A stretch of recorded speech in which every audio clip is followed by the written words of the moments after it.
Hey y'all, welcome back to Carbon Scoring, the best place for comics history and action figures. We're going to be looking at the s.h. Figuarts movie Deadpool figure and seeing just how it stacks up to its Marvel Legends counterpart.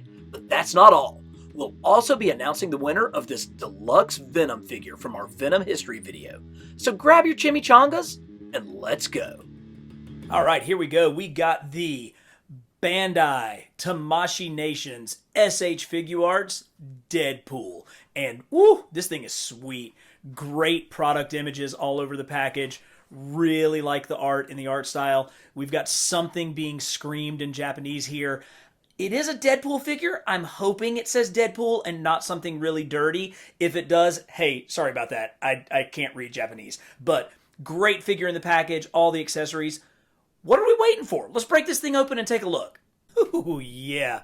All right. So I think the very first thing that I note is this is a movie version of Deadpool, not a comic-based version. And so it has much more like movie human realistic proportions. It's not all like super flexed, superhuman out. It also has all of the texture that you would expect from a movie costume. So instead of like a smooth comic artist mask, it really does look like cloth, and it has the different like textures. You can see like a nice shadow for his ear hidden right in there. Plus it's a little grimy. You know, it's not just all a bunch of four-color goodness. There's a lot of kind of dirt and gross and just sort of nastiness on here, which really makes it super awesome. Now, you guys, hopefully you can see just how incredible this articulation is. I mean, this thing is buttery. When you bend it, it just automatically goes and holds these poses so well. And you can see that with, you know, maybe not quite as much bend at the waist as you would like, but great stuff happening at the shoulders and the head. I really, really like the feel of this thing. You know, it's got good flex. He can get into, toe bend. Love it. Love some good toe bend. I mean, he can get into some really sweet poses here. So nice, like really great through the hips. Now, one thing that's happening is some of these accessories, as I'm really kind of aggressively playing with this figure, pop off. You notice that the scabbard fell off, and then here this knife, it fits on his leg with kind of a slot piece, and you know, it slides right back in, so it's not really any kind of, see, like I said, it's not really any kind of problem. But this, the knife is fixed in.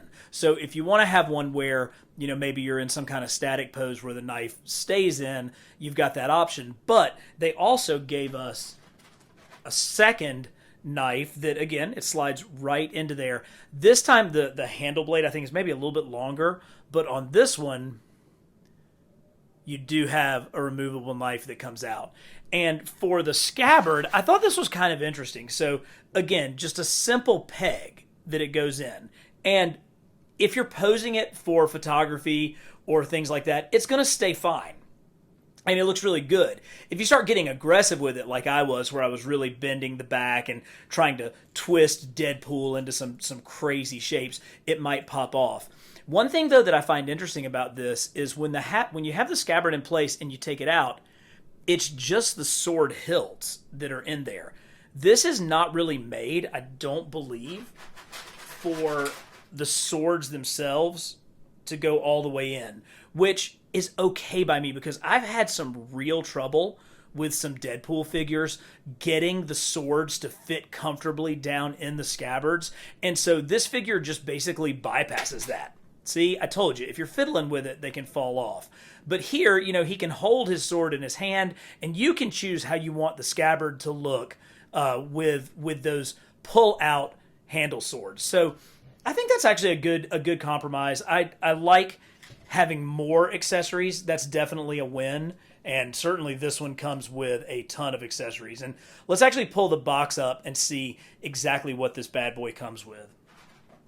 So aside from his scabbard, which keeps falling off, look at all of these different sets of hands. So we've got some standard grabby hands.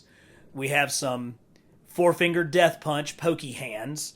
We've got some wider grip hands, I guess if you're trying to choke somebody. Here is more of a trigger finger. Now, he doesn't come with any kind of gun, but certainly you could use a weapon there with the trigger finger. Splayed open hands, fists, thumbs up, because Can't have a Deadpool without thumbs up, nor can you get away without the pointing hands. So you can get a lot of different poses out of that, and we'll see those here in a minute. He also comes with 3 additional sets of eyelets that have different expressions. Those pop in and out on the mask, and of course the 2 swords that go along with the scabbard. Pretty nice. Let's take a look at Deadpool and compare him to the most recent Marvel Legends Deadpool from the movie line. So here is the most recent Marvel Legends Deadpool movie figure that I have, and then here is the Bandai Tamashii Nations s.h. Figuarts Incorporated Japanese figure. Now, when you look at them, there's obviously far more similarities than there are differences. You can see these are clearly based off of the exact same movie figure because they're almost identical in costume. Now, there's a little bit of change in the execution, and we'll look at that, but extremely, extremely similar figures. Now, one of the things that you'll first notice is a little bit of a difference in scale. The Marvel Legends is slightly taller than the Tamashii Nations s.h. Figuarts. They both have the strap going across, maybe a little bit more detail on the Marvel Legends. The belt is a little bit more detailed on Marvel Legends, but a little bit darker and a little bit smaller on the Tamashii Nations.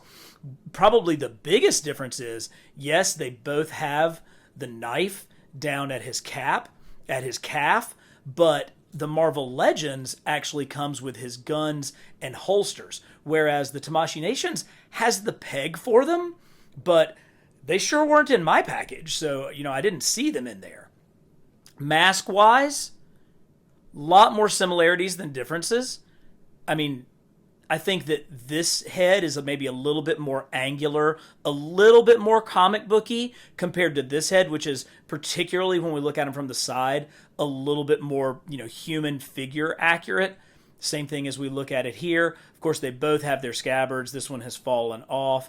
One thing that I think the Tamashii Nations does better is it's a little darker. The plastic isn't quite as shiny, particularly when we have it under the lights of the camera. You can see some of the shine popping off of the Marvel Legends, and there's a little bit of a difference in the quality of the plastic. This one's a little bit rougher, just a little bit of a different plastic quality than this, and because of that, these joints are much stiffer on the Marvel Legends compared to those so silky smooth joints that are rocking on the Bandai figure. Overall, there's a pretty huge price difference between these two. The Marvel Legends figure is going to come in somewhere between $20 and $25, whereas this one I want to say was like $80 American. So, you're talking at least 3, if not closer to 4 times the price for this figure. And truthfully, when you're sitting here holding them both and you've got them both in your hands, this figure is not 4 times better than this figure. There are things that are better about this figure, particularly, the shine coming off of his chest plate. But overall, I'm still a pretty big fan of the Marvel Legends versions of this. Let's get these bad boys in the light box, though, and see exactly how they compare up and what kind of pictures we can take of them.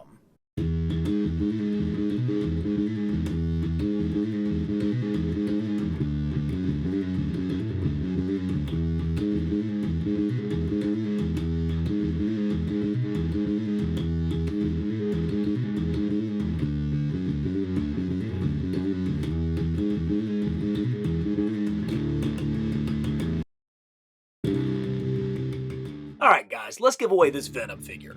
We had almost 1,000 people hit like, subscribe, and comment on the Venom history video.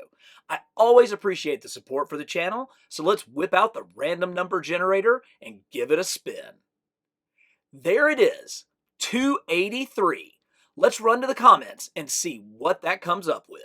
And the 283rd comment came from Kent Driver. Congratulations, Kent. I'll be getting in touch to send you this awesome Venom figure. There are more Marvel movie figures where that came from. Just check out this playlist, where we go phase by phase through the MCU and all the figures produced for each film. And as always, subscribe to the very best place for comics, history, and action figures, Carbon Scoring.